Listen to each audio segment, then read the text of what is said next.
जय जगन्नाथ प्रभु समस्त OTET aspirant को Odisha TET cracker YT platform रे मु स्वागत जनाऊँगी। प्रीवियस क्लास गुड़िक आमे अकॉर्डिंग टू सिलेबस 2024 सीडीपी बा चाइल्ड डेवलपमेंट पेडागोजी रो यूनिट 1 यूनिट 2 एवं यूनिट 3 को कवर कर सारिछंती।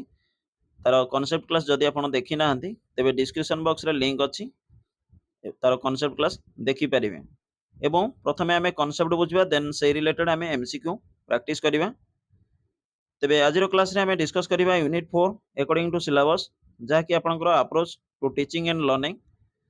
ता सहित देखिबा कि teacher centred, learner centred and learning centred approach गुडी को competency based and activity based approach तार डिफरेंस कोन अछि एवं TLM teaching learning material it's importance use and preparation for classroom transaction.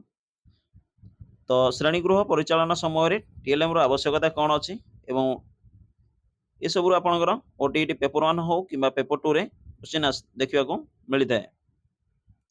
ता सहित आम जाना कि teaching competency to handle monograde and multigrade situation तो ताको डिटेल रे बुझिबा। सो विदाउट डिले चलंदो क्लास को स्टार्ट करवा। ता पूर्व कहि रखबी कि जदि आपण चैनल को फर्स्ट टाइम विजिट करथांती तेबे निश्चिंत चैनल को सब्सक्राइब करिवे एवं क्लास भल लागिले वीडियो को लाइक करिवे। तो प्रथमे देखिबा कि शिक्षार्थी केंद्रिक शिक्षा व्यवस्था कौन तार पॉइंट गुडी को आमे डिस्कस करिवा।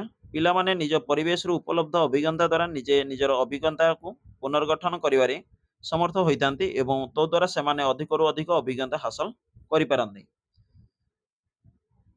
तो शिक्षार्थी मानकर निज परिवेश रो जहा किछि उपलब्ध थाए से गुडी को सेमाने निजर अभिज्ञता को पुनर्गठन करथांती एवं पुनर्गठन करिवारे मध्ये समर्थ होइतांती जो द्वारा कि सेमाने अधिक रु अधिक अभिज्ञता हासिल करि पारथांती।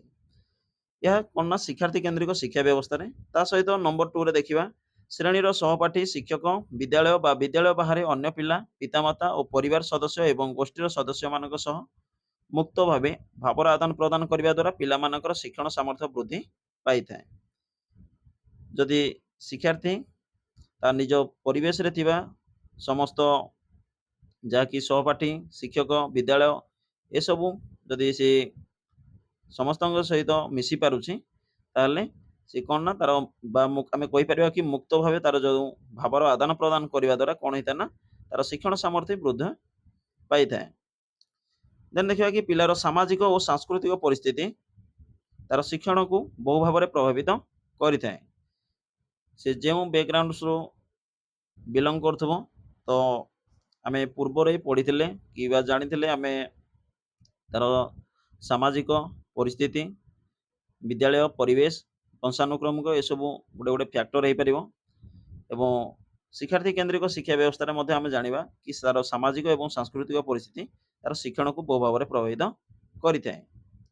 देन देखिए कि पिला मानकर आग्रह आवश्यकता शिक्षण धारा और सामर्थ्य को आधार करी शिक्षक पिला मानकर शिक्षण रे अग्रगति पे उपयुक्त योजना प्रस्तुत करि परिबे। एवं जो देखिबा शिक्षार्थी केंद्रिक पंथारे कोन ना एथिरे शिक्षार्थी को केंद्रीभूत करी समस्त कार्य करा जाय थाए। जेतेबेले तार डिफरेंस आमे बाहर करबा कि शिक्षक केंद्रिक शिक्षा व्यवस्था रे कोन थाए शिक्षार्थी केंद्रिक एवं शिक्षण केंद्रिक शिक्षा व्यवस्था रे कोन थाए तेबे आमे डिटेल क्लियर हो जिबा। प्रथमे शिक्षार्थी विद्यालय को आसवा बेले को अनेक अभिज्ञता हासिल कर आसतांती एवं ए सब अभिज्ञता तार शिक्षण को प्रभावित करे।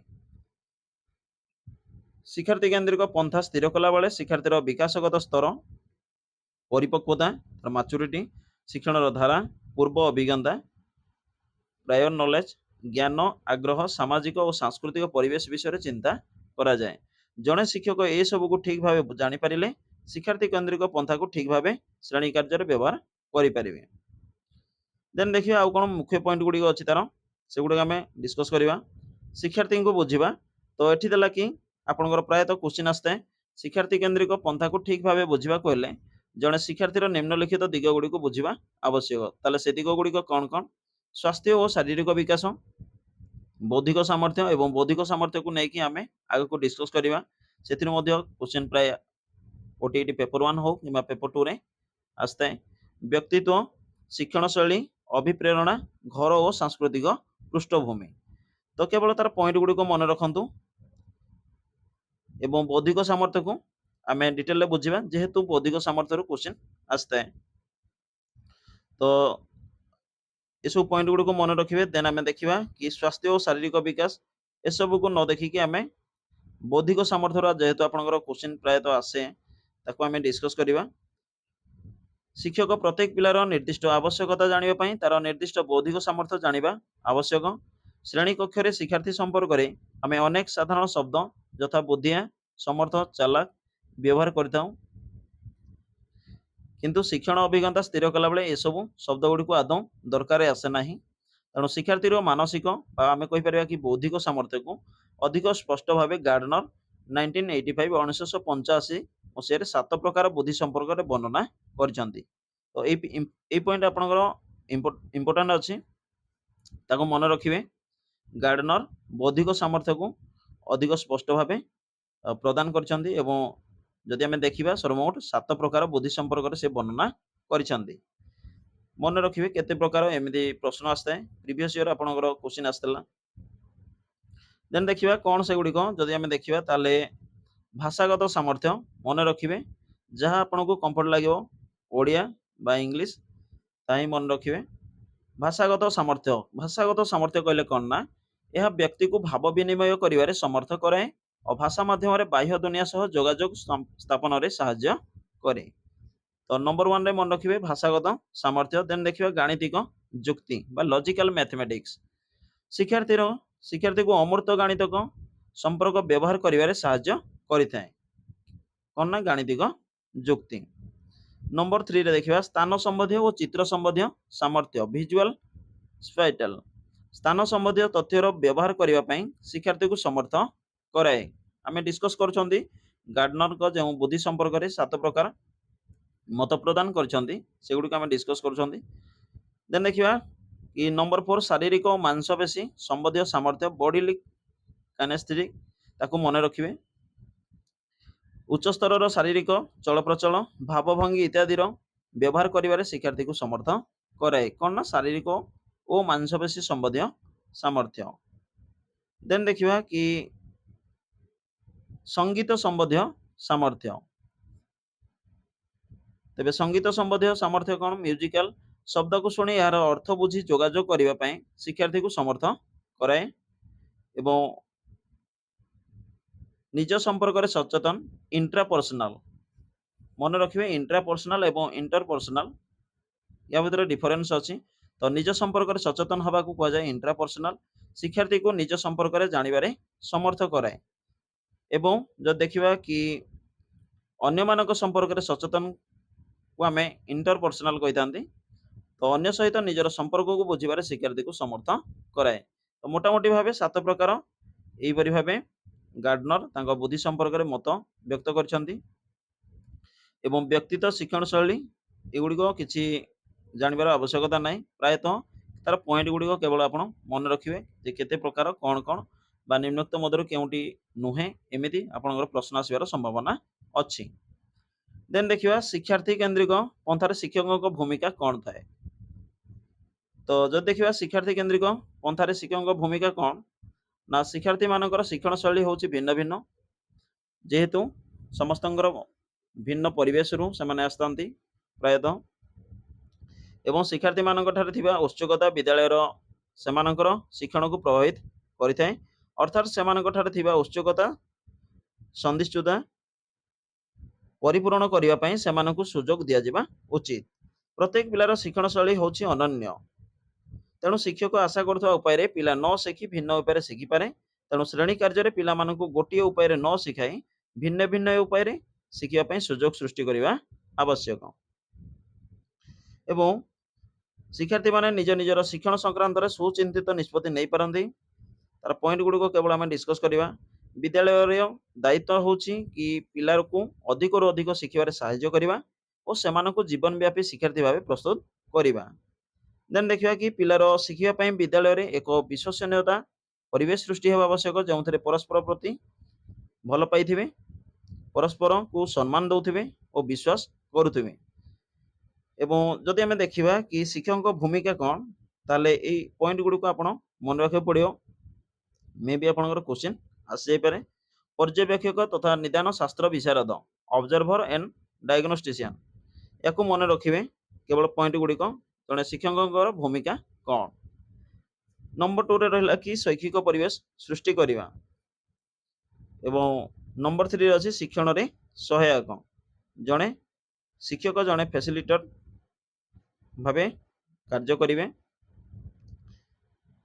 ଏବଂ ତାକୁ ଆମେ ଡିଟେଲରେ ନ ବୁଝିକି ତାର ପଏଣ୍ଟ ଗୁଡ଼ିକ ମନେ ରଖନ୍ତୁ। ଏକ୍ଜାମ ପଏଣ୍ଟ ଅଫ ଭ୍ୟୁରୁ ନିଶ୍ଚିନ୍ତ ଆପଣଙ୍କୁ ହେଲ୍ପଫୁଲ ହେଇପାରିବ। ତ ଆମେ डिस्कस कले कि शिक्षार्थी केन्द्रिक पंथा कौन, देन देखिबा कि शिक्षण केन्द्रिक पंथा कौन। एवं शिक्षण केन्द्रिक पंथा जदि आमे देखिबा ताहले आमे तार पॉइंट गुडको आमे डिस्कस करि परिबा कि उभय श्रेणी कोठरी भितरे और बाहर सहयोग माध्यम शिक्षण बा कोलाबोरेटिव लर्निंग। व्यक्तिगत भाव में शिक्षार्थी आविष्कार तथा खोजी ज्ञान निर्माण करिथाय। शिक्षार्थी और शिक्षक मिसी अनुसंधान करवा शिखिबा, समस्या भित्तिक अनुसंधान कर शिखिबा, अभिज्ञता भित्तिक शिक्षण कार्य एवं विभिन्न कार्य शिक्षार्थी निज बेगर कार्य संपादन कर शिखिबार सुजोग। तो ये पॉइंट गुड़ा केवल मन रखु। देन जिते तार डिफरेन्स आम देखा से आप जापर। एवं शिक्षण केन्द्रिक पंथार लक्षण गुड़िक जदि देखा ताले कौन थाए ना, शिक्षार्थी तथ्य संग्रह करी संश्लेषण करी तथा से सबको विभिन्न कौशल सह समन्वित करी ज्ञान निर्माण करिथाए। अभिज्ञता को व्यवहार करी दैनंदिन जीवन स्थायी समाधान समस्या को समाधान करिथाए। शिक्षण जड़े कोच तथा सहायककारी भूमिका नहीं थांती। शिक्षार्थी और शिक्षक मिसी शिक्षण मूल्यांकन करती। शिक्षण और मूल्य निर्धारण परस्पर ठारू पृथक न होई एकाठी चली थाए। मूल्य निर्धारण जहाँकि आम आसेसमेंट कही था साधारणतः अधिक शिक्षण तथा निदान और निरूपण क्षेत्र में व्यवहार कर जाए। तो ये पॉइंट गुड़िक केवल मन रखिए कि शिक्षण केन्द्रिक पंथार जो लक्षण गुड़िक कौन कौन। देन देखिए कि शिक्षार्थी माने करिଥିବା भूल रो शिखिबा पई परिस्थिति सृष्टि करा जाय थाए। शिक्षार्थी माने देन देखिए कि प्रत्याशित शिक्षण मूल्य निर्धारण मुख्यतः प्रकल्प, पोर्टफोलियो, पिलार कृति सहायता रे करा जाय थाए। शिक्षक और शिक्षार्थी मिसी शिखि थांती। एवं ए पॉइंट को मन रखिए कि ओइमर 2002 रे तांको मतरे कौन प्रकाश करछन्ती ना, शिक्षण केन्द्रिक शिक्षादान करने निमंते 5टी अभ्यास रे परिवर्तन अणाजिबा आवश्यक।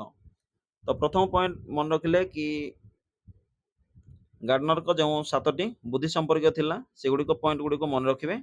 एवं ओइमर को 2002 रे जो मत प्रकाश करथिले शिक्षण केन्द्रिक शिक्षादान करिया निमंते जो 5टी अभ्यास रे परिवर्तन अणाजिबा आवश्यक। से 5टी अभ्यास कौन कौन से गुड़िक तार पॉइंट गुड़िक केवल मन रखु। प्रथम पॉइंट है कि विषय वस्तुर कार्य। द्वितीय शिक्षकों भूमिका। तो शिक्षकों भूमिका जदि आम देखा ताले कौन ना, शिक्षक एपरी एक परिवेश सृष्टि करेंगे जो कि शिक्षार्थीर शिक्षण त्वरान्वित हो पार। शिक्षार्थी को शिक्षण दायित्व नापी अभिप्रेरित कर। शिक्षण दक्षता, शिक्षण पद्धति तथा मूल्य निर्धारण समन्वय समन्वय आनीपर। एवं देन देखिए कि शिक्षण लक्ष्य शिक्षार्थी को पहुंचाइबारे बहुविध पंथार व्यवहार हो पार। शिक्षण सत्वाधिकार नेबा निमंते शिक्षार्थी को प्रेरणा दे पार। यह कौन ना, शिक्षण केन्द्रिक शिक्षादान जो पंथा अच्छे से शिक्षकों भूमिका। तो मु कहबी कि आपको केवल तार पॉइंट गुड़िक मन रखु। अदरवाइज ता भीतर सेमती किसी क्वेश्चन आसीबो नाही। विषय वस्तुर कार्य, सेकेंड रहा कि शिक्षकों भूमिका। देन देखिए कि शिक्षण पई दायित्व नंबर 3 एवं मूल्यांकन उद्देश्य तथा प्रक्रिया नंबर 5 रे रहा कि क्षमता मध्य समन्वय। तेबे सबुठारु गुरुत्वपूर्ण जहाँकि आम डिस्कस करिया एबे कि शिक्षक केन्द्रिक, शिक्षार्थी केन्द्रिक एवं शिक्षण केन्द्रिक पंथा मध्य कौन डिफरेन्स अच्छी। तो तार तुलनार दिग गुड़िक कौन, ज्ञानर स्वरूप जो देखा प्रथमे ताले शिक्षक केन्द्रिक कौन ना पूर्वर थिबा ज्ञान शिक्षार्थी को दि जाए। एवं शिक्षक केन्द्रिक शिक्षादान पंथारे प्रायतः आम मन रखा कि शिक्षक होउछन्ति शिक्षादान केन्द्र। तेणु पूर्वर थिबा ज्ञान शिक्षार्थी को दि जाए क्यों ना, शिक्षक केन्द्रिक शिक्षादान पंथारे। देन देखिए शिक्षार्थी केन्द्रिक कौन ना, शिक्षार्थी ज्ञान आविष्कार करते हैं। ଏବଂ ଶିକ୍ଷଣ କେନ୍ଦ୍ରିକରେ କ'ଣ ନା ଶିକ୍ଷାର୍ଥୀ ନିଜେ ଜ୍ଞାନ ନିର୍ମାଣ କରିଥାଏ। ଏବଂ ଶିକ୍ଷକ ଓ ଶିକ୍ଷାର୍ଥୀଙ୍କ ଭୂମିକା କ'ଣ ଥାଏ? ଯଦି ଦେଖିବା ତେବେ ଶିକ୍ଷକ କେନ୍ଦ୍ରିକରେ ଶିକ୍ଷକ ସକ୍ରିୟ ଥାନ୍ତି ଓ ଶିକ୍ଷାର୍ଥୀ ନିଷ୍କ୍ରିୟ ଥାନ୍ତି। ସେଥିପାଇଁ ତାର ନାମ ଶିକ୍ଷକ କେନ୍ଦ୍ରିକ, ଯେହେତୁ ଶିକ୍ଷକ ସକ୍ରିୟ ଥାନ୍ତି ଏବଂ ଶିକ୍ଷାର୍ଥୀ ନିଷ୍କ୍ରିୟ ଥାନ୍ତି। ଏବଂ ଶିକ୍ଷାର୍ଥୀ କେନ୍ଦ୍ରିକରେ ଆମେ କହିପାରିବା କି ଶିକ୍ଷକଙ୍କ ପ୍ରଚେଷ୍ଟାରେ ଶିକ୍ଷାର୍ଥୀ ସକ୍ରିୟ ହୋଇଥାଏ। ଏବଂ ଶିକ୍ଷଣ କେନ୍ଦ୍ରିକରେ କ'ଣ ନା ଶିକ୍ଷାର୍ଥୀ ନିଜେ ସକ୍ରିୟ ହୋଇ କାମ କରିଥାଏ ଓ ଶିକ୍ଷକ ଏଥିପାଇଁ ସହାୟକ ଭାବେ କାର୍ଯ୍ୟ କରନ୍ତି ବା ଫ୍ୟାସିଲିଟେଟର ଆମେ ଯାହାକୁ କହିଥାନ୍ତି, ଜଣେ ସହାୟକ ଭାବେ ଶିକ୍ଷକ କାର୍ଯ୍ୟ କରିଥାନ୍ତି। କେଉଁଥିରେ ନା ଶିକ୍ଷଣ କେନ୍ଦ୍ରିକ ପନ୍ଥାରେ। ଏବଂ ଶିକ୍ଷଣ ପରିସ୍ଥିତି କିପରି ଥାଏ? ଶିକ୍ଷକ କେନ୍ଦ୍ରିକରେ ଯଦି ଦେଖିବା ନିର୍ଦ୍ଦିଷ୍ଟ ଶିକ୍ଷଣ ପରିସ୍ଥିତି ନଥାଏ, ଶିକ୍ଷାର୍ଥୀ ପାଇଁ ଅନୁକୂଳ ଶିକ୍ଷଣ ପରିସ୍ଥିତି ସୃଷ୍ଟି କରାଯାଇଥାଏ। ସ୍ୱାଭାବିକ ଭାବେ ପ୍ରାସଙ୍ଗିକ ପରିସ୍ଥିତି ସୃଷ୍ଟି କରାଯାଇଥାଏ। କେଉଁଥିରେ ନା ଶିକ୍ଷଣ କେନ୍ଦ୍ରିକ ପନ୍ଥାରେ। ଏବଂ ଶିକ୍ଷଣ ପ୍ରକ୍ରିୟାରେ ନିୟନ୍ତ୍ରଣ, ତ ଶିକ୍ଷକ କେନ୍ଦ୍ରିକରେ ଆମେ ଦେଖିପାରିବା କି ସମ୍ପୂର୍ଣ୍ଣ ରୂପେ ଶିକ୍ଷକ ନିୟନ୍ତ୍ରିତ, ଯେହେତୁ ଶିକ୍ଷକ କେନ୍ଦ୍ରିକ ପନ୍ଥା। ଦେନ୍ ଦେଖିବା କି ଶିକ୍ଷାର୍ଥୀ କେନ୍ଦ୍ରିକରେ କ'ଣ ଥାଏ ନା ଶିକ୍ଷକ ଓ ଶିକ୍ଷାର୍ଥୀ ଉଭୟଙ୍କ ନିୟନ୍ତ୍ରଣରେ ଥାଏ, ଆଂଶିକ ନମନୀୟ। କିନ୍ତୁ ଶିକ୍ଷଣ କେନ୍ଦ୍ରିକ ଯଦି ଆମେ ଦେଖିବା, ଯାହାକି ଆମେ କହିପାରିବା ସବୁଠାରୁ ଅପଡେଟ୍, ତ ମୁଖ୍ୟତଃ ଶିକ୍ଷାର୍ଥୀ ଶିକ୍ଷଣ ପରିସ୍ଥିତିକୁ ନିୟନ୍ତ୍ରଣ କରିଥାଏ, ନମନୀୟ ତଥା ଗଣତାନ୍ତ୍ରିକ ପଦ୍ଧତିରେ ଥାଏ। ଏବଂ ଶିକ୍ଷଣ ପଦ୍ଧତି ଓ ପ୍ରକ୍ରିୟା କ'ଣ ଥାଏ? ଶିକ୍ଷକ କେନ୍ଦ୍ରିକରେ ମୁଖ୍ୟତଃ ଅଧ୍ୟାପନା ପ୍ରଦର୍ଶନ, ଯେହେତୁ ଶିକ୍ଷକଙ୍କ ଦ୍ୱାରା ଶିକ୍ଷକ ସବୁକିଛି ହିଁ କଣ୍ଟ୍ରୋଲ କରିଥାନ୍ତି, ତେଣୁ ଶିକ୍ଷକ ଆସନ୍ତି ଏବଂ ଯାହା ଶିକ୍ଷାଦାନ କରିବାର ଥାଏ ତାହା ସାଧାରଣତଃ ଅଧ୍ୟାପନା ଓ ପ୍ରଦର୍ଶନ ମାଧ୍ୟମରେ ହିଁ ତାଙ୍କର ଶିକ୍ଷଣ ପଦ୍ଧତି ହୋଇଥାଏ। ଏବଂ ଶିକ୍ଷାର୍ଥୀ କେନ୍ଦ୍ରିକରେ କ'ଣ ନା କ୍ରୀଡ଼ା ପଦ୍ଧତି ତଥା ଆନନ୍ଦଦାୟକ ପଦ୍ଧତି, ୟାକୁ ମନେ ରଖିବେ, ଆପଣଙ୍କର କ୍ୱେଶ୍ଚିନ୍ ଆସିବାର ସମ୍ଭାବନା ଅଛି। ଏବଂ ଶିକ୍ଷଣ କେନ୍ଦ୍ରିକରେ ଆମେ ଯଦି ଦେଖିବା ଶିକ୍ଷଣ କାର୍ଯ୍ୟଭିତ୍ତିକ ପଦ୍ଧତି, ଯେଉଁଥିରେ କି ଶିକ୍ଷାର୍ଥୀ ଜ୍ଞାନ ନିର୍ମାଣ କରେ। ଏବଂ ପାଠ୍ୟକ୍ରମ ଶିକ୍ଷକ କେନ୍ଦ୍ରିକରେ ପୂର୍ବ ନିର୍ଦ୍ଧାରିତ, ଯାହା ପୂର୍ବରୁ ନିର୍ଦ୍ଧାରିତ ହୋଇଥାଏ ତାହା ହିଁ ଶିକ୍ଷକ ଶିକ୍ଷାଦାନ କରିଥାନ୍ତି। ଏବଂ ଶିକ୍ଷାର୍ଥୀ କେନ୍ଦ୍ରିକ ଯଦି ତା ପନ୍ଥାକୁ ଆମେ ଦେଖିବା ବିକାଶମୂଳକ ବା ଡେଭଲପମେଣ୍ଟାଲ, ଏବଂ ଶିକ୍ଷଣ କେନ୍ଦ୍ରିକରେ ଆମେ ଯଦି ଦେଖିବା ତାହେଲେ ପରିଦୃଷ୍ଟି ବା ଏମର୍ଜେଣ୍ଟ। ତ ଏ ଟେବୁଲକୁ ମନେ ରଖିବେ, ଯେହେତୁ ଏ ଟେବୁଲ ବହୁତ କିଛି ଆପଣଙ୍କୁ ହେଲ୍ପ କରିବ। ପ୍ରାୟତଃ କ୍ୱେଶ୍ଚିନ୍ ଆପଣଙ୍କର ଆସୁଛି ଡିଲିଡି ବୁକ୍ସର FC4 ବୁକ୍ରୁ। ଦେନ୍ ଦେଖିବା ଆପଣଙ୍କର କ୍ଲିୟରଲି ମେନସନ୍ ଅଛି କି ଆକର୍ଡିଂ ଟୁ ଯଦି ଆମେ ସିଲାବସ୍ ଦେଖିବା ତାହେଲେ କମ୍ପିଟେନ୍ସି ବେସ୍ଡ ଆପ୍ରୋଚ୍ ଏବଂ ଆପଣଙ୍କର ଆକ୍ଟିଭିଟି ବେସ୍ଡ ଆପ୍ରୋଚ୍ ଆମେ କହିପାରିବା କି ଦକ୍ଷତା ଭିତ୍ତିକ ପନ୍ଥା, ଏସବୁ ଆକର୍ଡିଂ ଟୁ ସିଲାବସ୍ ଆମେ ଯଦି ଦେଖିବା ନିଶ୍ଚିନ୍ତ ଆପଣଙ୍କର ଏକ୍ଜାମରେ ମଧ୍ୟ କ୍ୱେଶ୍ଚିନ୍ ଆସିଥାଏ। ତେବେ ଦକ୍ଷତା ଭିତ୍ତିକ ପନ୍ଥା କ'ଣ, କମ୍ପିଟେନ୍ସି ବେସ୍ଡ ଆପ୍ରୋଚ୍ କ'ଣ, ଚାଲନ୍ତୁ ଡିସ୍କସ୍ କରିବା। ଜାତୀୟ ଶିକ୍ଷାନୀତି 1986 ର ସୁପାରିଶ ଅନୁଯାୟୀ ବିଦ୍ୟାଳୟ ଶିକ୍ଷାର ଗୁଣାତ୍ମକ ମାନ ବୃଦ୍ଧି କରିବା ପାଇଁ ନ୍ୟୁନତମ ଶିକ୍ଷଣ ସ୍ତର MLL minimum levels of learning ର ବ୍ୟବହାର କରାଯାଇ। ମନେ ରଖିବେ MLL କେବେ ବ୍ୟବହାର କରାଯାଇଥିଲା? 1986 ଜାତୀୟ ଶିକ୍ଷାନୀତି NPE national policy on education. ଏବଂ ବିଦ୍ୟାଳୟ ଶିକ୍ଷାରେ ଗୁଣାତ୍ମକତା ସହ ସମତା ଅଣାଯିବାର ପ୍ରଚେଷ୍ଟା କରାଯାଇଥିଲା। ଏହି MLL ବା ମିନିମମ୍ ଲେଭେଲ୍ସ ଅଫ୍ ଲର୍ଣ୍ଣିଂ ପନ୍ଥାରେ ପ୍ରାଥମିକ ସ୍ତରର ପ୍ରତ୍ୟେକ ଶ୍ରେଣୀ ପାଇଁ ପ୍ରତ୍ୟେକ ବିଷୟରୁ ଶିକ୍ଷଣ ଦକ୍ଷତା ବା କମ୍ପିଟେନ୍ସିସ୍ ସ୍ଥିର କରାଯାଇଥିଲା, ଯେଉଁ ଦକ୍ଷତା ଗୁଡ଼ିକୁ ଶ୍ରେଣୀର ସମସ୍ତ ଶିକ୍ଷାର୍ଥୀ ନିପୁଣତା ସ୍ତରରେ ବା ମାଷ୍ଟରୀ ଲେଭେଲ୍ ହାସଲ କରିବାରେ ଲକ୍ଷ୍ୟ ରଖାଯାଇଥିଲା। ସରଳ ଭାଷାରେ କହିଲେ ନ୍ୟୁନତମ ଶିକ୍ଷଣ ସ୍ତର କେତେ ଗୁଡ଼ିଏ କୌଶଳର ସମାହାର। ଯଦି ଆପଣ ପ୍ରିଭିୟସ୍ ଇୟର କ୍ୱେଶ୍ଚିନ୍ ଦେଖିବେ 2022 ରେ ପନ୍ଥା କାହାକୁ କୁହାଯାଏ ଏମିତି ପ୍ରଶ୍ନ ଆସିଥିଲା, ଯାଇକି ଆପଣ କ୍ୱେଶ୍ଚିନ୍ ଚେକ୍ କରିପାରିବେ। କେତେକ ପଦ୍ଧତିର ସମାହାର, ନିର୍ଦ୍ଦିଷ୍ଟ ପଦ୍ଧତିର ସମାହାର, ଏମିତି ଥିଲା, କନଫ୍ୟୁଜ୍ କରିଥିଲା ପିଲାମାନଙ୍କୁ କ୍ୱେଶ୍ଚିନ୍। ତ ଭାବିବେନି କି ଇଏ କ'ଣ କ୍ୱେଶ୍ଚିନ୍ ଆସିପାରିବ କି, ତ ନିଶ୍ଚିନ୍ତ ଆସିପାରିବ। ତ ଏଠି ମନେ ରଖିବେ ଇମ୍ପୋର୍ଟାଣ୍ଟ କି ନ୍ୟୁନତମ ଶିକ୍ଷଣ ସ୍ତର କେତେ ଗୁଡ଼ିଏ କୌଶଳର ସମାହାର, ନା କି ପଦ୍ଧତିର ସମାହାର। ନିର୍ଦ୍ଦିଷ୍ଟ କେତେକ ଆମେ କହିପାରିବା କି କୌଶଳର ସମାହାରକୁ ଆମେ କ'ଣ କହିଥାନ୍ତି ନା ନ୍ୟୁନତମ ଶିକ୍ଷଣ ସ୍ତର, ଅର୍ଥାତ୍ ଗୁଣାତ୍ମକତା ଓ ସମତାର ଏକ ସମ୍ମିଶ୍ରଣ। ପ୍ରଥମ ଦୁଇଟି ଉପାଦାନ ଶିକ୍ଷାର ଗୁଣାତ୍ମକ ମାନ ଓ ତୃତୀୟ ଉପାଦାନ ସମତାକୁ ବୁଝାଏ। ଦେନ୍ ଦେଖିବା କି ଦକ୍ଷତା ଭିତ୍ତିକ ପନ୍ଥାରେ ଶିକ୍ଷାର୍ଥୀ ଦକ୍ଷତା ହାସଲ ଦିଗରେ ଗୁରୁତ୍ୱ ଦିଆଯାଇଥାଏ। ଶିକ୍ଷାର୍ଥୀ କିପରି କମ୍ପିଟେନ୍ସି ହାସଲ କରିବ ଏହି ଦକ୍ଷତା ଗୁଡ଼ିକ ଯଥାର୍ଥ ରୂପେ ଶିକ୍ଷାର୍ଥୀର ବାସ୍ତବ ଜୀବନର ବିଭିନ୍ନ ପରିସ୍ଥିତି ତଥା ଆବଶ୍ୟକତା ସହ ସମ୍ପର୍କିତ। ଏହା ଶିକ୍ଷା ପ୍ରକ୍ରିୟାକୁ ଆଗ୍ରହ ଦୀପକ, ଲକ୍ଷ୍ୟପୂରକ ବା ଅଭିପ୍ରାୟ ମୂଳକ ତଥା ଅଭିପ୍ରେରଣା ଯୁକ୍ତ କରିଥାଏ। ତ ଏସବୁ ପଢ଼ିବାର କିଛି ଆବଶ୍ୟକତା ନାହିଁ।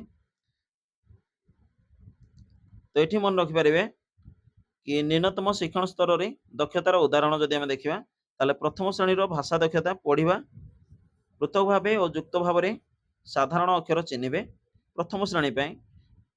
ଦେନ୍ ଆଉ କ'ଣ ରହିଲା କି ଶୁଣିବା ଓ ପଢ଼ିବା ଦ୍ୱାରା ଧାରଣାର ବୋଧଗମ୍ୟତା, ଛୋଟ ଛୋଟ କଥିତ ବିଷୟରେ ସାଧାରଣ ସୂଚନାକୁ ବୁଝିବେ ଓ ତଥ୍ୟକୁ ମନେ ପକାଇବି କହିବେ। ଏବଂ ଦ୍ୱିତୀୟ ଶ୍ରେଣୀ ପାଇଁ କ'ଣ ରହିବ ନା ପ୍ରଥମ ଶ୍ରେଣୀର ଗଣିତ ଦକ୍ଷତା। ଦ୍ୱିତୀୟରେ ରହିବ କି ପ୍ରଥମ ଶ୍ରେଣୀର ଗଣିତ ଦକ୍ଷତା। ପ୍ରଥମେ ଆମେ ଭାଷା ଦେଖିଲେ, ଦେନ୍ ଦେଖିବା କି ଗଣିତ ଦକ୍ଷତା। ଗଣିତରେ ସେ ଯୋଗ ଓ ବିୟୋଗ 0 ଠାରୁ 18 ପର୍ଯ୍ୟନ୍ତ ସଂଖ୍ୟାର ଯୋଗ କରିବେ ଯାହାର ଯୋଗଫଳ 18 ରୁ ବେଶୀ ହୋଇନଥିବ। ଇଏ ରହିବ କ'ଣ ନା ନ୍यूनतम ଶିକ୍ଷଣ ସ୍ତରର ଦକ୍ଷତା। ଏବଂ ପ୍ରଥମ ଶ୍ରେଣୀର ପରିବେଶ ଶିକ୍ଷାର ଦକ୍ଷତା ସମସ୍ତେ ଜାଣନ୍ତି କି ଆମେ ଡିସ୍କସ୍ କରିଥିଲେ ଇଭିଏସ୍ ରେ ସମନ୍ୱିତ ପାଠ୍ୟପୁସ୍ତକ ପ୍ରଥମ ଶ୍ରେଣୀ ଏବଂ ଦ୍ୱିତୀୟ ଶ୍ରେଣୀ ପାଇଁ। ତ ପ୍ରଥମ ଶ୍ରେଣୀରେ ପ୍ରଥମେ ଦେଖିଲେ କି ଭାଷା, ଦେନ୍ ଦେଖିଲେ ଗଣିତ ଏବଂ ତୃତୀୟରେ ଦେଖିଲେ କି ପରିବେଶ। ତ ପରିବେଶରେ କ'ଣ ନା ପରିବାର ଓ ପଡ଼ୋଶୀ, ନିଜ ସହିତ ପରିବାରର ବିଭିନ୍ନ ସଦସ୍ୟଙ୍କ ସମ୍ପର୍କକୁ ଜାଣିବେ। ଏବଂ ତାର ଇମ୍ପୋର୍ଟାଣ୍ଟ ଯାହା ଅଛି ସେଗୁଡ଼ିକୁ ଆମେ ଡିସ୍କସ୍ କରିବା।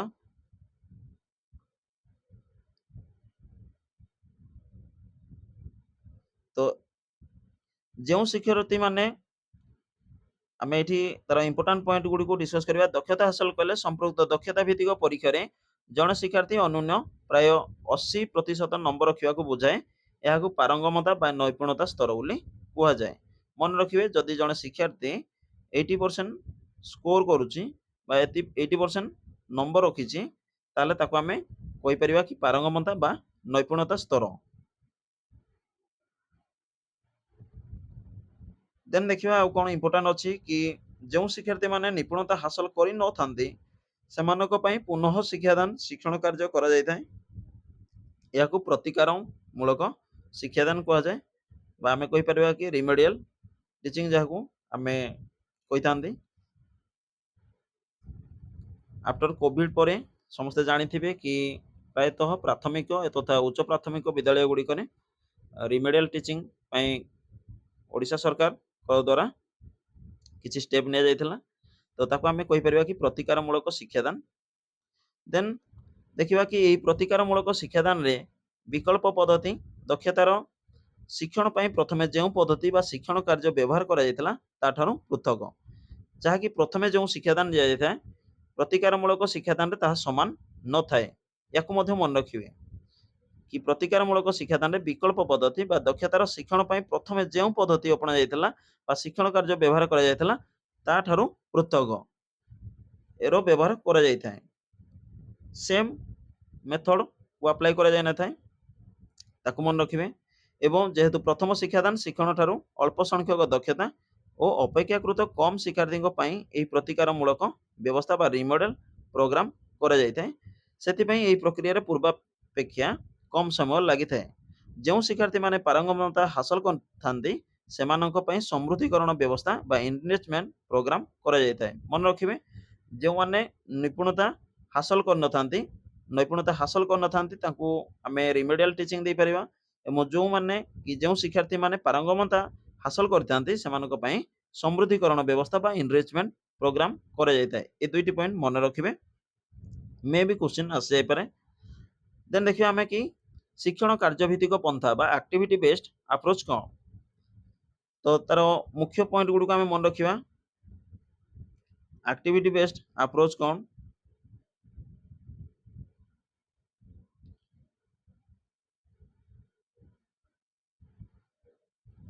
ଯଦି ଦେଖିବା ଆକ୍ଟିଭିଟି ବେସ୍ଡ ଆପ୍ରୋଚରେ ପ୍ରାୟତଃ କିଛି ଶିକ୍ଷଣ କାର୍ଯ୍ୟ ଦ୍ୱାରା ହିଁ ଶିକ୍ଷାର୍ଥୀମାନଙ୍କୁ ଶିକ୍ଷାଦାନ ଦିଆଯାଇଥାଏ। ଏବଂ ଆମେ ସେ ପଏଣ୍ଟ ଗୁଡ଼ିକୁ ମନେ ରଖିବା କ'ଣ କ'ଣ ସେ ଶିକ୍ଷଣ କାର୍ଯ୍ୟ ଗୁଡ଼ିକ ହେଇପାରିବ ନା ଜ୍ୟାମିତିକ ଆକୃତିର ନେଇ ଚିତ୍ର ଆଙ୍କିବା ଏ ଗୋଟେ ଶିକ୍ଷଣ କାର୍ଯ୍ୟର ନାମ ହେଇପାରିବ। ଆମେ ତାକୁ ନେଇପାରିବା ଏବଂ ଏଇ ମାଧ୍ୟମରେ ହିଁ आक्टिविटी बेस्ड अप्रोच गुड़िक आम कहीपर कि तार उदाहरण नहीं कि शिक्षार्थी मानक शिक्षादान दि जाए क्षेत्र परिभ्रमण प्रश्न प्रस्तुति एवं गल्प कथन युवाक गोटे गोटे आम कहीपर कि गोटे शिक्षण कार्य या माध्यम ही शिक्षादान दि जाए एवं तार मुख्य जदि पॉइंट गुड़िक आम देखा कौन ना शिक्षार्थी मैंने संपूर्ण भाव कम मजी जाती और कौन सी व्यक्तिर उपस्थिति से प्रभावित करुनथिबे एवं सेमाने परस्पर मध्य आलोचना करुथिबे वस्तु गुड़िक व्यवहार करुथिबे समस्या समाधान उपाय निर्णय करुथिबे ता सहित सेमानंकु सेमाने कौन करुछंती बोली पचारिले तेबे सेमाने निर्दिष्ट भावे कार्यटर उद्देश्य और सही काम करिवार विधि और कारण संपर्क में स्पष्ट भावे कहि पारुथिबे तेबे जाई जानिबा कि आमे यह गोटे शिक्षण कार्य चली एवं अन्य पॉइंट गुड़िक मध्य आमे डिस्कस करिबा आ कोन ना तार उपादान गुड़िक आपण मन रखिबे कि शिक्षण कार्यर जो उपादान गुड़िक अच्छे 4टी उपादान अच्छी तो प्राय क्वेश्चन मध्य आसी जदि आमे देखिबा लक्ष्य केंद्रिक मन रखिबे आह्वानमूलक स्वतःस्फूर्त अंशग्रहण एवं आनंददायी तो ये 4टी हूँ कौन ना शिक्षण कार्यर उपादान ताको मन रखिबे एवं एमती क्वेश्चन आसबनी कि लक्ष्य केंद्र कौन आनंददायी कौन सेमती किसी क्वेश्चन आसब नहीं केवल तार जदि आसब शिक्षण कार्यर उपादान गुड़िक निम्नोक्त मध्य केउटी नुहे बा निम्नोक्त मध्य केउ गुड़िक शिक्षण कार्यर उपादान अटंती तो एमती ही प्रश्न आसता ना कि लक्ष्य केंद्रिकर तुमको विश्लेषण सेमती पचार सेमती पचार न था देन देखिबा कि आउ कौन अच्छी ये आम ये पॉइंट को मन रखा कौन कौन गोटे शिक्षण कार्य हो पार तार धर्म कौन उद्देश्य कौन क्या द्वारा हेब शिक्षण कार्यर गुणावली गुड़िक कौन कौन एवं कौन शिक्षण कार्यर अंतर्भुक्त नुहे तो यही प्रायतः क्वेश्चन आसताए ताको मन रखा एवं बुझा जदि देखा तार धर्म कौन तेबे अमूर्त धारणा को परिप्रकाश करने सामग्री व्यवहार हो पारे सामग्री व्यवहार होता है जहाँकि आम कही टीएलएम टीचिंग लर्निंग मटेरियल एसबूर यूजेस होता है एवं खेल हो पारे यह एक अभिज्ञता हो पारे एथिरे खेलर सहायता नि पारे कौन सी प्रकार शारीरिक कार्य न हो पारे तो तार धर्म गुड़िक मन रखिए निश्चिंत मु कहि कि आप तार ऑप्शन देखिले निश्चिंत राइट आंसर क्लिक करके आसीपारे केवल से क्वेश्चन को भल कि बुझार आवश्यकता अच्छी देन देखिए कि तार उद्देश्य कौन कौन हो पार शिक्षण कार्यर कौन सी धारणा आरंभ करने कौन सी धारणा बा कार्य पद्धतिर अभ्यास करने कौन सी सामर्थ्यर अभ्यास विकास यथा फेडाण है कि जोग है गुणन है यसबू कौन सी धारणा को मूर्त उदाहरण माध्यम प्रकाश करने कौन सी धारणा को संपूर्ण रूपे बुझापी यथा संख्या मानक एकक मानक चिन्ह बा सैंपल संपर्क में जाना तथा सामाजिक परिस्थिति तार व्यवहार करवा युड़िक तार गोटे गोटे उद्देश्य एवं क्या द्वारा हम शिक्षण कार्य गुड़िक जो देखा तेज शिक्षार्थी द्वारा हो पार शिक्षक और जड़े शिक्षार्थी द्वारा हो पार एकाधिक शिक्षार्थी द्वारा दल हो पार एवं दलरू आपंकर प्रश्न आसताए दल केते प्रकार एवं कौन कौन देन देखा कि शिक्षार्थी और गोष्ठीर सदस्यों द्वारा हो पार देन देखा कि शिक्षण कार्य आप जानले क्या द्वारा हेब एवं देखिए बर्तमान कि शिक्षण कार्यर गुणावली गुड़िक कौन कौन तो आनंददायी आनंदपूर्ण आह्वानमूलक चिंता करने सुजोग एकाधिक कौशल सुजोग सृष्टि करवा यह हूँ कौन ना गोटे शिक्षण कार्यर गुणावली देन देखा कि कौन शिक्षण कार्यर अंतर्भुक्त नुहे घोषी मन रखा सूत्र अनुଯାयी शिखा बारंबार कही कही मन रखा देखिक लिखा शिक्षकों द्वारा प्रदर्शन करवा शिक्षकों द्वारा प्रदर्शन यह क्योंकि होता है ना शिक्षक द्वारा प्रदर्शन समस्ते जानते कि शिक्षक केंद्रिक पंथार ही होता है तो जो गुड़िक नेगेटिव स्टेटमेंट आसो से गुड़िक आप निश्चिंत क्लिक करके आसबे जापर कि युड़िक शिक्षण कार्य अंतर्भुक्त नुहे तेणु घोषी मन रखा सूत्र अनुଯାयी शिखा बारंबार कही कही मन रखिए ये गोटे कौन ना नेगेटिव स्टेटमेंट ଆସୁଛି। ତେଣୁ ନିଶ୍ଚିନ୍ତ ଅପସନ୍ ଏଲିମିନେଟ୍ କଲାବେଳେ ୟାକୁ ଗୁରୁତ୍ୱ ଦେବେ। ଦେନ୍ ଦେଖିବା କି ଆପଣଙ୍କର ଯେଉଁ ଅଛି ମାର୍ଗଦର୍ଶୀ ନୀତି ଏକର୍ଡିଂ NCF 2005 ତାକୁ ମଧ୍ୟ ଆମେ ଡିସ୍କସ୍ କରିବା। ଯେଉଁ 5ଟି ମାର୍ଗଦର୍ଶୀ ନୀତି ଅଛି ସେଗୁଡ଼ିକ ମନେ ରଖିବେ, ମେ ବି କ୍ୱେଶ୍ଚିନ୍ ଆସିଯାଇପାରେ। ତ ଏଠି ଆପଣଙ୍କର ଏକ୍ଜାମ୍ପଲ୍ ଅଛି କି ବିଭିନ୍ନ ପ୍ରକାର ଶିକ୍ଷଣ କାର୍ଯ୍ୟ କ'ଣ କ'ଣ ନା ପ୍ରଥମ ଓ ଦ୍ୱିତୀୟ ଶ୍ରେଣୀ ନିମିତ୍ତ ଏସବୁରୁ କ୍ୱେଶ୍ଚିନ୍ ଆସିନଥାଏ। ଯେଉଁଥିରୁ କ୍ୱେଶ୍ଚିନ୍ ଆସିଥାଏ ସେଗୁଡ଼ିକୁ ଆମେ ଡିସ୍କସ୍ କରିବା। ଦେନ୍ ଦେଖିବା ଶିକ୍ଷଣ କାର୍ଯ୍ୟର ଉପଯୋଗିତା କ'ଣ। ତ ଯଦି ଦେଖିବା ଶିକ୍ଷଣ କାର୍ଯ୍ୟଗୁଡ଼ିକ ପିଲାର ପରିବେଶରୁ ମିଳୁଥିବା ଉପକରଣର ବ୍ୟବହାର କରାଯାଇ ପିଲାର ମାନସିକ ସ୍ତର ଉପଯୋଗୀ ପ୍ରସ୍ତୁତ କରାଯାଇଥିବାରୁ ଏହା ଶିକ୍ଷାର୍ଥୀ ପାଇଁ ଅଧିକ ଅର୍ଥପୂର୍ଣ୍ଣ ଓ ପ୍ରାସଙ୍ଗିକ ହୋଇଥାଏ। ପ୍ରାସଙ୍ଗିକ କହିଲେ ପ୍ରସଙ୍ଗ ଆଧାରିତ ହୋଇଥିବା ଆବଶ୍ୟକ। ଯଦି କୌଣସି ଶିକ୍ଷଣ କାର୍ଯ୍ୟ ପ୍ରସଙ୍ଗ ଆଧାରିତ ନ ହୋଇଥାଏ ତାହେଲେ ସେ ଶିକ୍ଷଣ କାର୍ଯ୍ୟ ଶିକ୍ଷାର୍ଥୀଙ୍କ ଶିକ୍ଷା ବ୍ୟବସ୍ଥାରେ ବାଧକ ସାଜିଥାଏ। ଦେନ୍ ଦେଖିବା କି ଏହି ସବୁ କାର୍ଯ୍ୟ ଶିକ୍ଷାର୍ଥୀମାନଙ୍କୁ ଶିଖିବାର ସୁଯୋଗ ଦେଇଥାଏ। ଘୋଷେ ମନେ ରଖିବା ପରିବର୍ତ୍ତେ ଏହା ଅଭିଜ୍ଞତା ଆଧାରିତ ହୋଇଥିବାରୁ ଏପରି କାର୍ଯ୍ୟକୁ ପିଲାମାନେ ଅଭିଜ୍ଞତା ମାଧ୍ୟମରେ ଶିଖିବାର ସୁଯୋଗ ପାଇଥାନ୍ତି।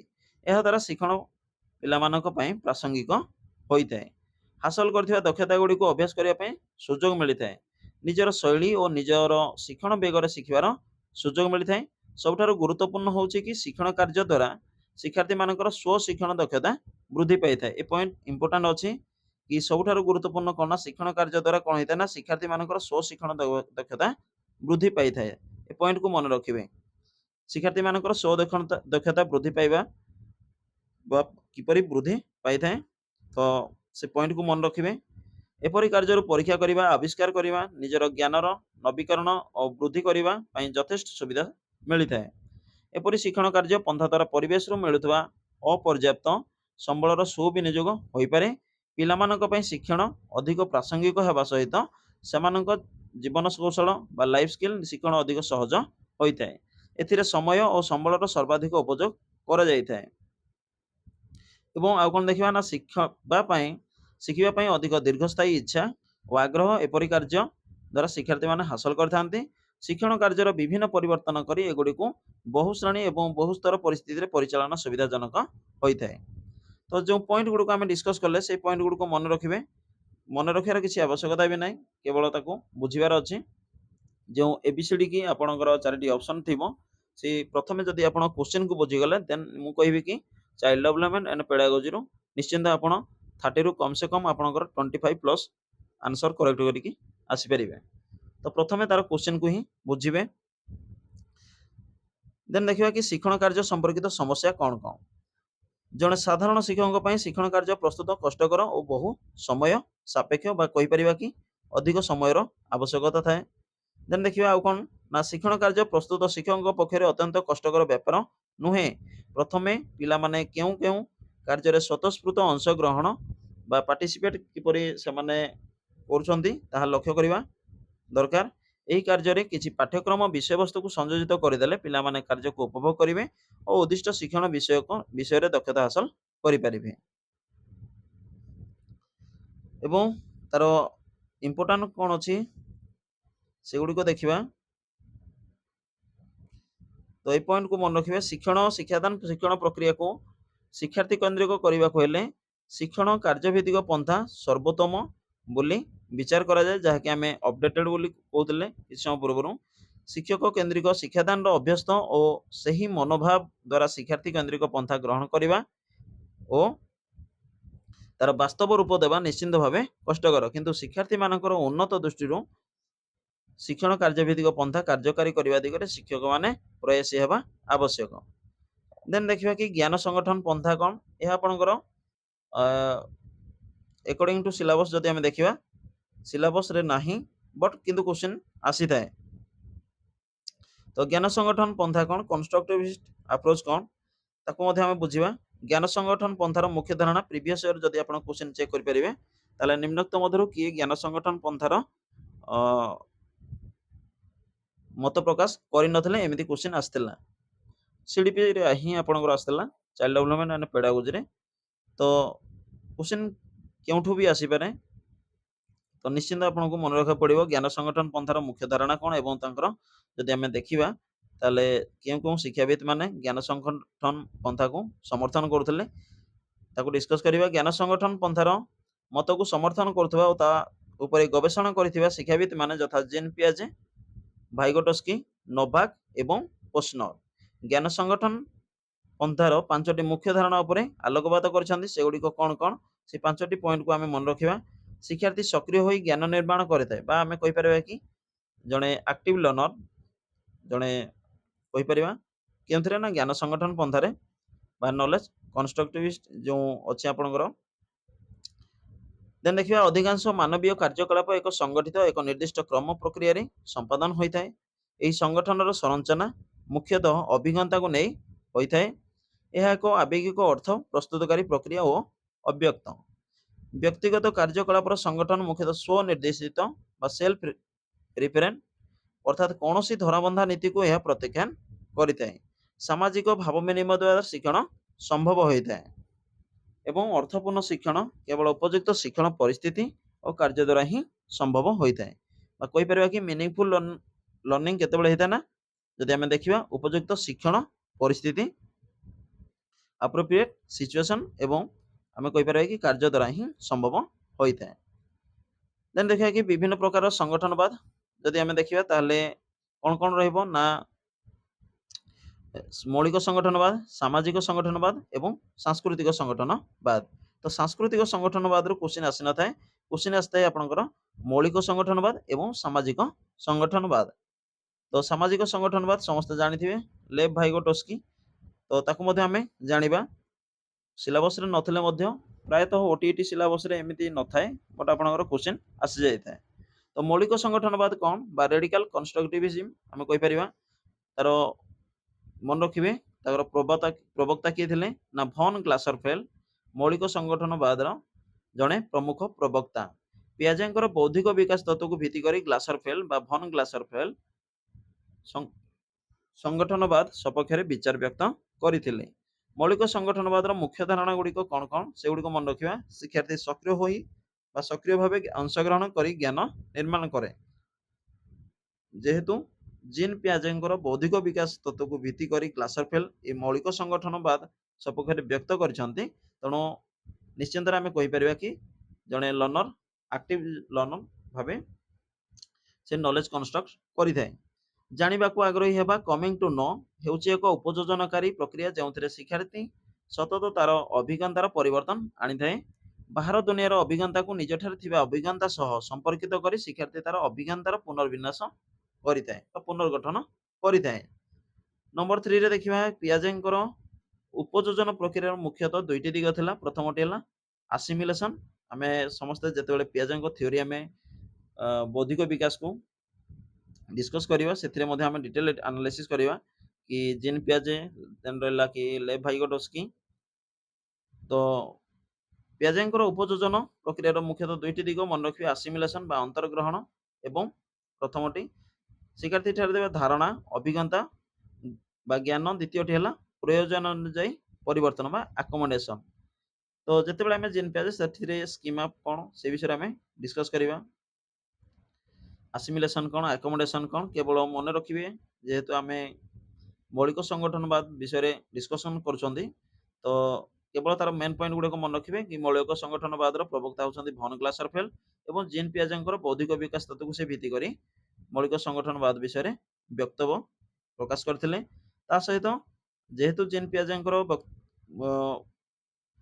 तत्व को भित्ति करी से मत प्रकाश करथिले आमे निर्द्वंद्व कहि परबा कि शिक्षार्थी सक्रिय होई ज्ञान निर्माण करथाय एवं बाहर दुनियार अभिज्ञता को निजठ थिबा अभिज्ञता सह संपर्कित करी शिक्षार्थी तार अभिज्ञतार पुनर्विन्यास करथाय तो ए पॉइंट दुइटी को मन रखिबे एवं असिमिलेशन एवं अकोमोडेशन ए सब कोन ना पियाजेंकर उपयोजन प्रक्रिया थिला ताको मन रखिबे देन देखिबा कि सामाजिक संगठनवाद कोन बा सोशल कंस्ट्रक्टिविज्म 20 शताब्दीर 60 और 70 दशक रशियार मनस्तत्वविद भाइगोटस्की लेव भाइगोटस्की द्वारा सामाजिक संगठनवाद तत्व को सामना को आसीला यही तत्व अनुसार सामाजिक संगठनवाद 3टी मुख्य धारणा उपरे पर्यवेसित एगुड़ा को इम्पोर्टाट अच्छी जो गुड़िक इम्पोर्टाट मुझे आपको सूचई देवी तो वास्तवता ज्ञान ଓ ଶିକ୍ଷଣ ଏ ତିନିଟିକୁ ମନେ ରଖିବେ।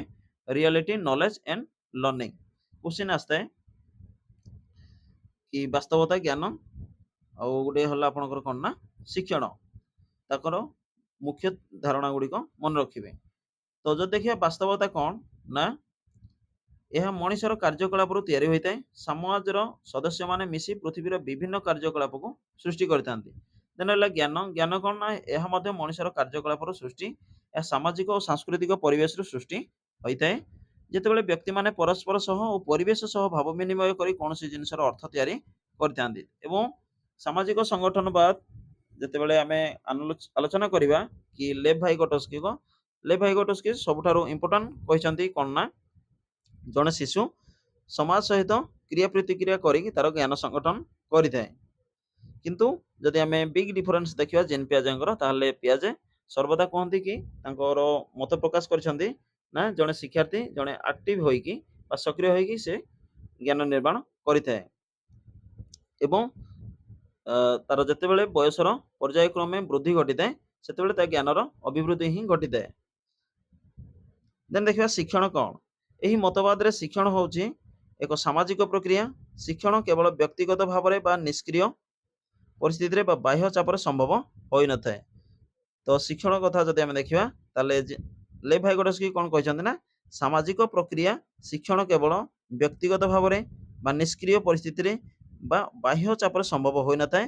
କେତେଜଣ ବ୍ୟକ୍ତି ବିଶେଷ ସାମାଜିକ କାର୍ଯ୍ୟକଳାପର ଭାଗ ନିଅନ୍ତି ଓ ଅଂଶଗ୍ରହଣ କରନ୍ତି, ସେହି ପରିସ୍ଥିତିରେ ଅର୍ଥପୂର୍ଣ୍ଣ ଶିକ୍ଷଣ ସମ୍ଭବ ହୋଇଥାଏ। ତେଣୁ ଏଥିରୁ ନିଶ୍ଚିନ୍ତ ଆପଣ କ୍ଲିୟର ହେଇଯାଇଥିବେ କି ଲେଭ୍ ଭାଇଗୋଟସ୍କି ସର୍ବଦା ଚାହୁଁଥିଲେ ବା ତାଙ୍କର ମତ ପ୍ରକାଶ କରିଥିଲେ କି ଜଣେ ଶିକ୍ଷାର୍ଥୀ ସମାଜ ସହିତ ସେ ଯେତେବେଳେ ଭାବ ବିନିମୟ କରିବ ସେତେବେଳେ ହିଁ ତାର ଜ୍ଞାନର ଉଦ୍ଭବ ହୋଇଥାଏ। ଭାଇଗୋଟସ୍କିଙ୍କ ମତରେ ଶିକ୍ଷାର୍ଥୀର ବୌଦ୍ଧିକ ବିକାଶ ମୁଖ୍ୟତଃ ସାମାଜିକ ପରିସ୍ଥିତିରେ ତାର ପାରସ୍ପରିକ ଭାବର ଆଦାନ ପ୍ରଦାନ ଉପରେ ନିର୍ଭର କରିଥାଏ। ଭାଇଗୋଟସ୍କିଙ୍କ ସଂଗଠନବାଦ ମୁଖ୍ୟତଃ ସାମାଜିକ କ୍ରିୟାକଳାପ ମାଧ୍ୟମରେ ବୌଦ୍ଧିକ ବିକାଶ ଓ ଶିକ୍ଷଣକୁ ଗୁରୁତ୍ୱ ଦେଇଥାଏ। ଏହି ତତ୍ତ୍ୱ ଅନୁଯାୟୀ ଶିକ୍ଷାର୍ଥୀ ଉପଯୋଜନ ପ୍ରକ୍ରିୟାରେ ଆହରଣ କରିଥିବା କୌଶଳ ଗୁଡିକ ତାର ପ୍ରକୃତ ବିକାଶ କ୍ଷେତ୍ର ଜୋନ୍ ଅଫ୍ ଆକ୍ଚୁଆଲ ଡେଭଲପମେଣ୍ଟ, ଯାହାକୁ ଆମେ ଜେଡ୍-ଏଡି ମଧ୍ୟରେ ସୀମିତ ରହିଥାଏ। ଏବଂ ମନେ ରଖିବେ ଜେଡ୍-ଏଡି କଣ, ଜୋନ୍ ଅଫ୍ ଆକ୍ଚୁଆଲ ଡେଭଲପମେଣ୍ଟ। ଏହା ବ୍ୟତୀତ ସାଙ୍ଗସାଥୀ, ଶିକ୍ଷକ ତଥା ଅନ୍ୟମାନଙ୍କ ସହାୟତାରେ ପିଲା ଯେଉଁ ଅଭିଜ୍ଞତା ହାସଲ କରେ ସେଗୁଡିକ ତାର ପରିବେଶ ଶିକ୍ଷଣ କ୍ଷେତ୍ର ବା ଜୋନ୍ ଅଫ୍ ପ୍ରକ୍ସିମାଲ ଡେଭଲପମେଣ୍ଟ ଜେଡ୍-ପିଡି କୁ ପରିବ୍ୟାପ୍ତ ହୋଇଥାଏ। ଅର୍ଥାତ୍ ଅନ୍ୟମାନଙ୍କର ସହଯୋଗରେ କାର୍ଯ୍ୟ କରିବା ଦ୍ୱାରା ଶିକ୍ଷାର୍ଥୀଙ୍କ ଶିକ୍ଷଣ କ୍ଷମତା ଓ ସାମର୍ଥ୍ୟ ବୃଦ୍ଧି ପାଇଥାଏ। ଶିକ୍ଷାର୍ଥୀମାନଙ୍କର ସମସ୍ୟା ସମାଧାନର କୌଶଳ ତିନି ପ୍ରକାରର ହୋଇଥାଏ। ଆମେ ସ୍ପେସିଆଲ ଜିନ୍ ପିଆଜେ ଏବଂ ଲେଭ୍ ଭାଇଗୋଟସ୍କିଙ୍କୁ ନେଇକି ତାଙ୍କ ମଧ୍ୟରେ ଥିବା ଡିଫରେନ୍ସ ମଧ୍ୟରେ ଏକ କନସେପ୍ଟ କ୍ଲାସ୍ ଆଣିବା। ସେଗୁଡ଼ିକୁ ଆମେ ବୁଝିଲେ ହିଁ ଜାଣିପାରିବା ଡିଟେଲରେ ଜିନ୍ ପିଆଜେ ଏବଂ ଲେଭ୍ ଭାଇଗୋଟସ୍କିଙ୍କ ମଧ୍ୟରେ ଡିଫରେନ୍ସ କ'ଣ ଅଛି। ତା ସହିତ କେବଳ ଜୋନ୍ ଅଫ୍ ଆକ୍ଚୁଆଲ ଡେଭଲପମେଣ୍ଟ ଜେଡ୍-ଏଡି ହେଲା କି ଜେଡ୍-ପିଡି ଜୋନ୍ ଅଫ୍ ପ୍ରକ୍ସିମାଲ ଡେଭଲପମେଣ୍ଟ ହେଲା। ତା ସହିତ ଆମେ ଯଦି ଦେଖିବା କି ଅନେକ କିଛି ଏମିତି ଅଛି ଲେଭ୍ ଭାଇଗୋଟସ୍କିଙ୍କ କେତେ ଗୁଡ଼ିଏ କୌଶଳ ଯାହା ଶିକ୍ଷାର୍ଥୀ ଆଦୌ କରିପାରିବ ନାହିଁ, କେତେ ଗୁଡ଼ିଏ କୌଶଳ ଯାହା ଶିକ୍ଷାର୍ଥୀ କରିବାକୁ ସମର୍ଥ, ଯାହାକୁ ଆମେ ଜୋନ୍ ଅଫ୍ ଆକ୍ଚୁଆଲ ଡେଭଲପମେଣ୍ଟ ବୋଲି କହିଥାନ୍ତି। ଅନ୍ୟମାନଙ୍କ ସହାୟତାରେ କେତେ ଗୁଡ଼ିଏ କୌଶଳ ହାସଲ କରିବାକୁ ସମର୍ଥ ହୋଇଥାଏ ବା ଜେଡ୍-ପିଡି ଜୋନ୍ ଅଫ୍ ପ୍ରକ୍ସିମାଲ ଡେଭଲପମେଣ୍ଟ, ଯାହା ଶିକ୍ଷାର୍ଥୀ ନିଜେ କରିବାକୁ ସମର୍ଥ ହୋଇନଥାଏ କିନ୍ତୁ ଅନ୍ୟ ଜଣଙ୍କର ସହାୟତାରେ ଶିକ୍ଷାର୍ଥୀ ହାସଲ କରିଥାଏ। ତ ତାକୁ ଆମେ କ'ଣ ନା କହିଥାନ୍ତି ଜୋନ୍ ଅଫ୍ ପ୍ରକ୍ସିମାଲ ଡେଭଲପମେଣ୍ଟ। ତ ତାକୁ ମନେ ରଖିବେ। ଅର୍ଥାତ୍ ଶିକ୍ଷଣ ପ୍ରକ୍ରିୟା ହେଉଛି ତାହା ଯେଉଁଥିରେ ପିଲାଟିର ଥିବା ଅଭିଜ୍ଞତା ବା ଭିତ୍ତିଭୂମିକୁ ଆଧାର କରି ଅନ୍ୟମାନଙ୍କ ଶିକ୍ଷଣ, ସାଙ୍ଗସାଥୀ, ଅଭିଭାବକ ସହଯୋଗର ନୂତନ ଜ୍ଞାନ ନିର୍ମାଣ କରାଯାଇଥାଏ। ତ ଜୋନ୍ ଅଫ୍ ଆକ୍ଚୁଆଲ ଡେଭଲପମେଣ୍ଟ ଏବଂ ଜୋନ୍ ଅଫ୍ ପ୍ରକ୍ସିମାଲ ଡେଭଲପମେଣ୍ଟରୁ ମଧ୍ୟ କ୍ୱେଶ୍ଚିନ୍ ଆସିଥାଏ। ତାକୁ ମନେ ରଖିବେ। ଜୋନ୍ ଅଫ୍ ଆକ୍ଚୁଆଲ ଡେଭଲପମେଣ୍ଟ କ'ଣ ନା କେତେ ଗୁଡ଼ିଏ କୌଶଳ ଯାହା ଶିକ୍ଷାର୍ଥୀ କରିବାକୁ ସମର୍ଥ ହୁଏ, ତାକୁ ଆମେ ହିଁ କହିଥାନ୍ତି କ'ଣ ନା ଜୋନ୍ ଅଫ୍ ଆକ୍ଚୁଆଲ ଡେଭଲପମେଣ୍ଟ। ଏବଂ ଆମେ ତାର ଡିଟେଲ କନସେପ୍ଟ କ୍ଲାସ୍ ଆଗକୁ ଆମେ ଆଲୋଚନା କରିବା। ଦେନ୍ ଦେଖିବା କି ଜାତୀୟ ପାଠ୍ୟକ୍ରମ ଆଧାର 2005 ଏନ୍ସିଏଫ୍ କୁହାଯାଇଛି କି ଶିକ୍ଷାର୍ଥୀମାନେ ନୂଆ ନୂଆ ଧାରଣା ଗୁଡ଼ିକୁ ସେମାନଙ୍କର ପୂର୍ବ ଜ୍ଞାନ ସହ ସକ୍ରିୟ ଭାବେ ସଂଯୋଜିତ କରି ମୌଳିକ ବସ୍ତୁ କ୍ରିୟାକଳାପ ମାଧ୍ୟମରେ ଜ୍ଞାନ ବର୍ଦ୍ଧନ କରିପାରନ୍ତି। ତ ଏଗୁଡ଼ିକ ଇମ୍ପୋର୍ଟାଣ୍ଟ ନୁହଁ।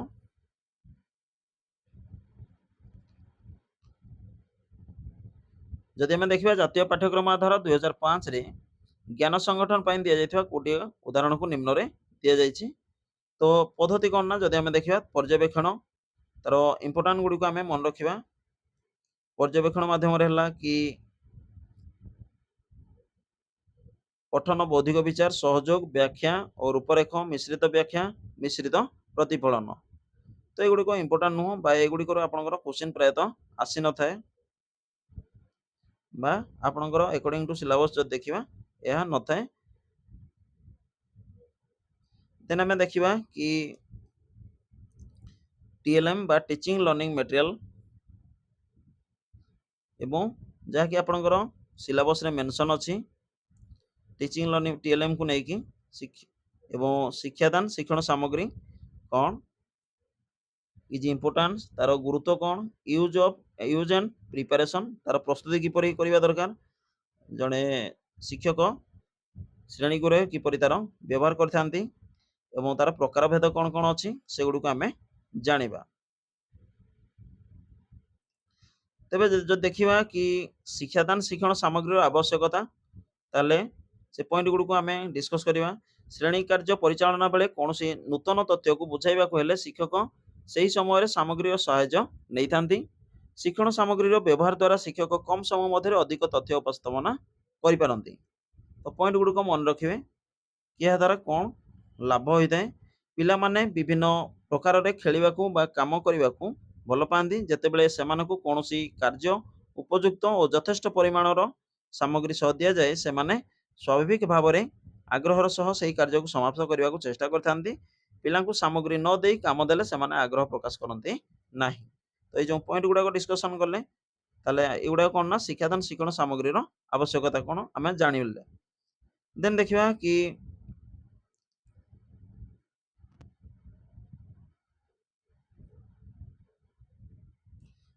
ଶିକ୍ଷଣ ସାମଗ୍ରୀର ସ୍ୱରୂପ କ'ଣ। ସାମଗ୍ରୀ ଗୁଡ଼ିକର ଚିତ୍ର ଗତିଶୀଳ ହେବା ଆବଶ୍ୟକ। ଉଦାହରଣ, କୁକୁରଟି ଦୌଡ଼ୁଥିବାର ଚିତ୍ର ଥିବା ଦରକାର, ବ୍ୟକ୍ତିଟି ସାଇକେଲରେ ଯାଉଥିବାର ଦୃଶ୍ୟ ଏସବୁ ରହିବା ଦରକାର ବା କ୍ରିୟାଶୀଳ ବା ଗତିଶୀଳ ହୋଇଥିବା ଦରକାର। ଏଗୁଡ଼ିକ ରଙ୍ଗୀନ ହୋଇ ସୁନ୍ଦର ଦେଖାଯିବା ଦରକାର। ଏସବୁ କ୍ୱେଶ୍ଚିନ୍ ଆସିଥାଏ ଆପଣଙ୍କର। ଏବଂ ସାମଗ୍ରୀ ଗୁଡ଼ିକରେ ନୂତନତ୍ୱ ଓ ସେଗୁଡ଼ିକ ଅଭିନବ ନୋବେଲଟି ପ୍ରଣାଳୀରେ ତିଆରି ହୋଇଥିବ, ଯେପରିକି ପିଲାମାନେ ତା ସହିତ ଖୁସିରେ ମଜି ଯାଉଥିବେ। ସେଗୁଡ଼ିକୁ ଯେମିତି ନୂତନ ଢାଞ୍ଚା ଓ ଅଭିନବ ଉପାୟରେ ବ୍ୟବହାର କରିହେବ। ଆଉ କ'ଣ କ'ଣ ରହିଛି ଦେଖିବା। ବହୁବିଧ ବ୍ୟବହାରର ସୁଯୋଗ ସୃଷ୍ଟି କରୁଥିବ। ଏପରି ଆମେ କହିପାରିବାନି କି କେବଳ ଗୋଟିଏ TLM ଗୋଟିଏ ଥର ହିଁ ବ୍ୟବହାର କରାଯିବ, ସେମିତି ନୁହଁ। ଏକାଧିକ ବାର ବ୍ୟବହାର କରିବାର ସୁଯୋଗ ମଧ୍ୟ ସୃଷ୍ଟି କରୁଥିବ। ହାଲୁକା, ବିପଦମୁକ୍ତ ଓ ଦୀର୍ଘସ୍ଥାୟୀ ହୋଇଥିବ। ନିଜ ଅଞ୍ଚଳ ପରିବେଶରୁ ବିନା ମୂଲ୍ୟ କମ୍ ଦାମରେ ସଂଗୃହୀତ ସାମଗ୍ରୀ ହୋଇଥିବ, ଯଥା କାଠି, ଗୋଡ଼ି, ରଙ୍ଗୀନ କାଠି, କାଚ ଗୋଳି, ବାଟି ଇତ୍ୟାଦି। ନିଜ ପରିବେଶରୁ ଶିକ୍ଷାର୍ଥୀ ସଂଗ୍ରହ କରିପାରୁଥିବା ଦରକାର। ସହଜ ଓ ସୁବିଧାରେ ବ୍ୟବହାର କରି ହେଉଥିବ। ସହଜ ଓ ସୁବିଧାରେ ମରାମତି ମଧ୍ୟ କରି ହେଉଥିବ। କୌଣସି ସାମଗ୍ରୀକୁ ଭଲ ବା ଖରାପ କହିପାରିବା ନାହିଁ। ସାମଗ୍ରୀର ଉପଯୁକ୍ତ ବ୍ୟବହାର ଉପରେ ଭଲ ଓ ଖରାପ ନିର୍ଭର କରେ। ଉଦାହରଣ, ଗୋଟିଏ ସୁନ୍ଦର ଓ ଆକର୍ଷଣୀୟ ଫୁଲଟିଏ ଦେଖିଲେ ପିଲାର ସୌନ୍ଦର୍ଯ୍ୟବୋଧ ଶକ୍ତିର ବିକାଶ ହୋଇଥାଏ, କିନ୍ତୁ ତାହା ଏକ ବର୍ଗାକାର କ୍ଷେତ୍ର ପଡ଼ିବା ପାଇଁ ଏକ ଉପଯୁକ୍ତ ସାମଗ୍ରୀ ନୁହେଁ।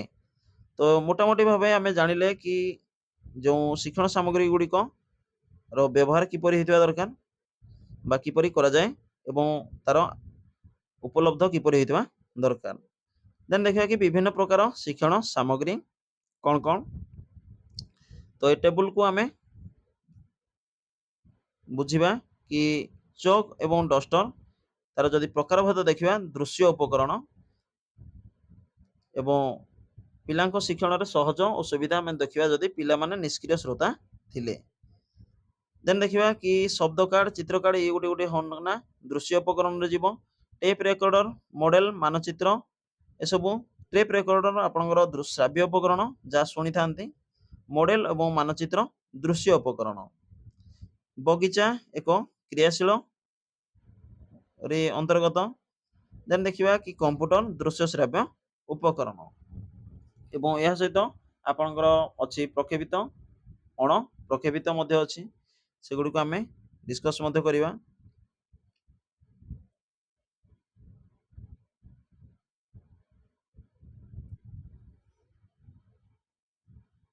ଯଦି ଦେଖିବା ଅଣପ୍ରକ୍ଷେପିତ ସାମଗ୍ରୀ ବା ପ୍ରକ୍ଷେପିତ ସାମଗ୍ରୀ ଗୁଡ଼ିକ କ'ଣ କ'ଣ? ଯେଉଁ ଚିତ୍ରମାନ ଏକ ପରଦା ଉପରେ ପ୍ରକ୍ଷେପଣ କରାଯାଏ, ଶିକ୍ଷାଦାନ ଶିକ୍ଷଣ କାର୍ଯ୍ୟ କରାଯାଏ, ସେହି ସାମଗ୍ରୀ ଗୁଡ଼ିକ ପ୍ରକ୍ଷେପିତ ସାମଗ୍ରୀ ବା ପ୍ରୋଜେକ୍ଟେଡ୍ ଏଡ୍ସ କୁହାଯାଏ। ଉଦାହରଣ ସ୍ୱରୂପ ଯଦି ଆମେ ଦେଖିବା ଚଳଚ୍ଚିତ୍ର, ଟିଭି, କମ୍ପ୍ୟୁଟର, ସ୍ଲାଇଡ୍ ପ୍ରୋଜେକ୍ଟର ଇତ୍ୟାଦି। ତ କ୍ୱେଶ୍ଚିନ୍ ଆପଣଙ୍କର ଆସିଥାଏ ନିମ୍ନୋକ୍ତ ମଧ୍ୟରେ କେଉଁଟି ଅଣପ୍ରକ୍ଷେପିତ ସାମଗ୍ରୀ ବା ପ୍ରକ୍ଷେପିତ ସାମଗ୍ରୀ? ତ ମନେ ରଖିବେ ଚଳଚ୍ଚିତ୍ର, ଟିଭି ବା ଟେଲିଭିଜନ, କମ୍ପ୍ୟୁଟର, ସ୍ଲାଇଡ୍ ପ୍ରୋଜେକ୍ଟର ଇତ୍ୟାଦି ଗୋଟିଏ ଗୋଟିଏ କ'ଣ ନା ପ୍ରକ୍ଷେପିତ ସାମଗ୍ରୀ। ତାହେଲେ ଅଣପ୍ରକ୍ଷେପିତ କ'ଣ ନା ଯଦି ଦେଖିବା ବିଭିନ୍ନ ପ୍ରକାର ବସ୍ତୁ, ଚିତ୍ର, ମଡେଲ ଆଦି ସାମଗ୍ରୀ ଯାହା ପ୍ରକ୍ଷେପଣ ଯୋଗ୍ୟ ନୁହନ୍ତି କିନ୍ତୁ ଶିକ୍ଷାଦାନ ଶିକ୍ଷଣ କାର୍ଯ୍ୟରେ ବହୁଳ ବ୍ୟବହାର କରାଯାଏ, ସେସବୁକୁ ଅଣପ୍ରକ୍ଷେପିତ ସାମଗ୍ରୀ ବା ନନ୍ ପ୍ରୋଜେକ୍ଟେଡ୍ ଏଡ୍ସ ବୋଲି କୁହାଯାଏ। ଦେନ୍ ଦେଖିବା କ୍ରିୟାଶୀଳ ସାମଗ୍ରୀ କ'ଣ କ'ଣ?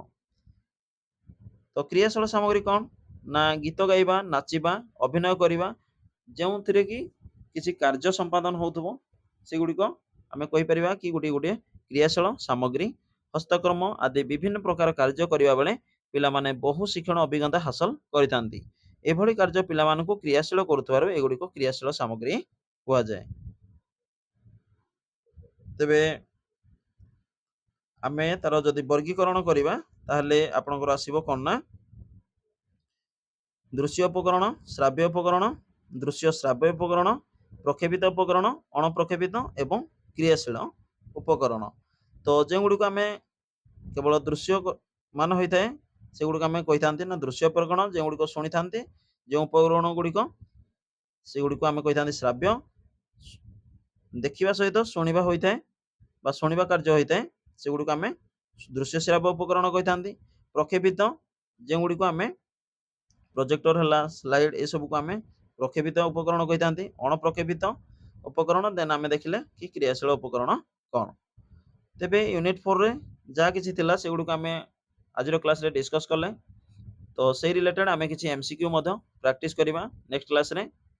ଆଶା କରୁଛି ନିଶ୍ଚିନ୍ତ ଆପଣଙ୍କୁ କ୍ଲାସ୍ଟି ହେଲ୍ପଫୁଲ୍ ହେଇପାରିବ ଏବଂ ଆପଣଙ୍କ ସହିତ ଦେଖା ହେବ ଆଉ ଏକ କନସେପ୍ଟ କ୍ଲାସ୍ରେ। Thank you. ଜୟ ଜଗନ୍ନାଥ। ବନ୍ଦେ ଉତ୍କଳ ଜନନୀ।